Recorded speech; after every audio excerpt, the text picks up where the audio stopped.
طرف اور سر کی اجازت سے وائس چانسلر صاحب جو اس مشاعرے کی صدارت فرما رہے، آپ کی اجازت سے ڈین صاحب کی طرف جیسا کہ مجھے حکم دیا گیا رخ کروں گا. اگر آپ کچھ پیش کرنا چاہیں، کچھ کہنا چاہیں، پھر ہم صدر محترم کی طرف رخ کریں گے. سر ایک منٹ، اس سے پہلے کہ آپ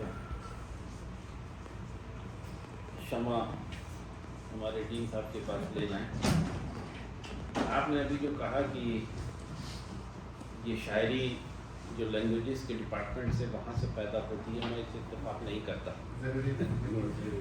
یہ خدا داد چیز ہے، اور اللہ تعالیٰ جس کو ذوق دیتا ہے اور جس کو ایک حساس دل دیتا ہے، اپنے آپ اس کے دل سے یہ شاعری نکلتی ہے. شاعری کوئی سکھا نہیں سکتا. صحیح بات جناب تشریف لائیں.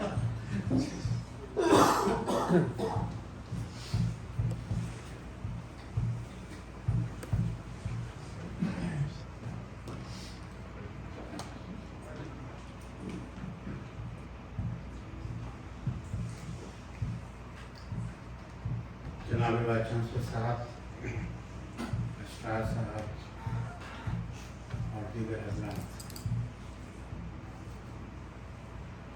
شمس کمال انجم صاحب میرے لیے ہمیشہ رشانی کی گھڑیاں پیش کرتے تھے اور پل پل میرا امتحان بھی لیتے ہیں.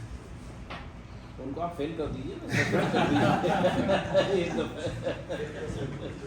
اور گائے بگائے مجھے بنا بتائے ہوئے کبھی کبھی مجھے دعوت دے دیتے ہیں تقریر کرنے کی بھی، اور میں بھی جسارت کر لیتا ہوں اسٹیج پر پہنچنے کی.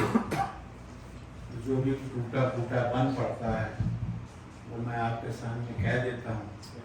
لیکن آج کا امتحان تو بالکل دوسرا امتحان ہے. جو مشاعرہ ہے جہاں پر اتنے لوگوں نے اتنے اچھے کلام پڑھے، دو بہت اچھے گیت جن سے کہ سب کا دل بھر اٹھا، وہ آپ کے سامنے سنائے گئے. اور اس ماحول کے بعد مجھے یہاں بلانا اور مجھ سے یہ توقع کرنا کہ میں اس سے بہتر یا اس جیسا کچھ کہہ سکوں، یہ میرے لیے بڑا مشکل موقع ہے. لیکن بہرحال کبھی بھی میں مقابلے سے بھاگتا نہیں، کبھی منہ نہیں چراتا، لہذا آج بھی منہ نہیں چراؤں گا. مجھے کچھ یہ پتہ چلا تھا کہ شاید یہ مزاحیہ مشاعرہ ہوگا، لیکن رہا کچھ حد تک. اور خاص طور سے شمس کمال انجم صاحب نے جو اپنا کلام پڑھا وہ واقعی میں بے انتہا اچھا تھا، بہت اچھا لگا. اور دوسرے لوگوں نے بھی جو اپنا کلام پڑھا. اور میں اپنی دل کی بات آپ کو یہ بتا دوں کہ مجھے یہ قطعی یقین نہیں تھا کہ یہ پروگرام اس حد تک اتنا کامیاب ہوگا. ہم لوگ کو یہ سوچ رہے تھے کہ ایک شام ہے، آزادی کی شام، آزادی سے بیٹھیں گے، آزادی کی باتیں سنیں گے.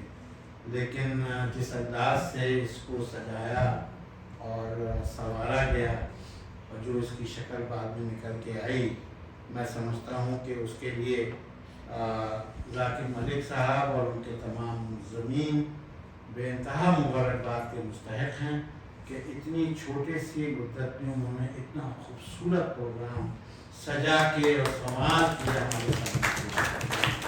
میں وائس چانسلر صاحب کی جانب سے ان کو مبارکباد دیتا ہوں اور پوری یونیورسٹی کی برادری کی طرف سے ان کو مبارکباد دیتا ہوں کہ انہوں نے یہاں پر بھرپور صلاحیتوں کا مظاہرہ کیا. اللہ ان کو اور صلاحیتوں سے نوازے اور وہ اسی طرح سے اسی جوش و خروش سے اس ادارے کی خدمت کرتے رہیں. تو یہ تو رہا اس کی بات. اب لیکن جب آیا میرا امتحان تو میں اس امتحان کی طرف بھی بڑھتا ہوں دھیرے دھیرے. اور چونکہ مجھے یہ بتایا گیا کہ یہ مزاحیہ وہ ہوگا تو چند اشعار جو مجھے بہت پسند ہیں، جو مزاحیہ بھی ہیں اپنے معنوں سے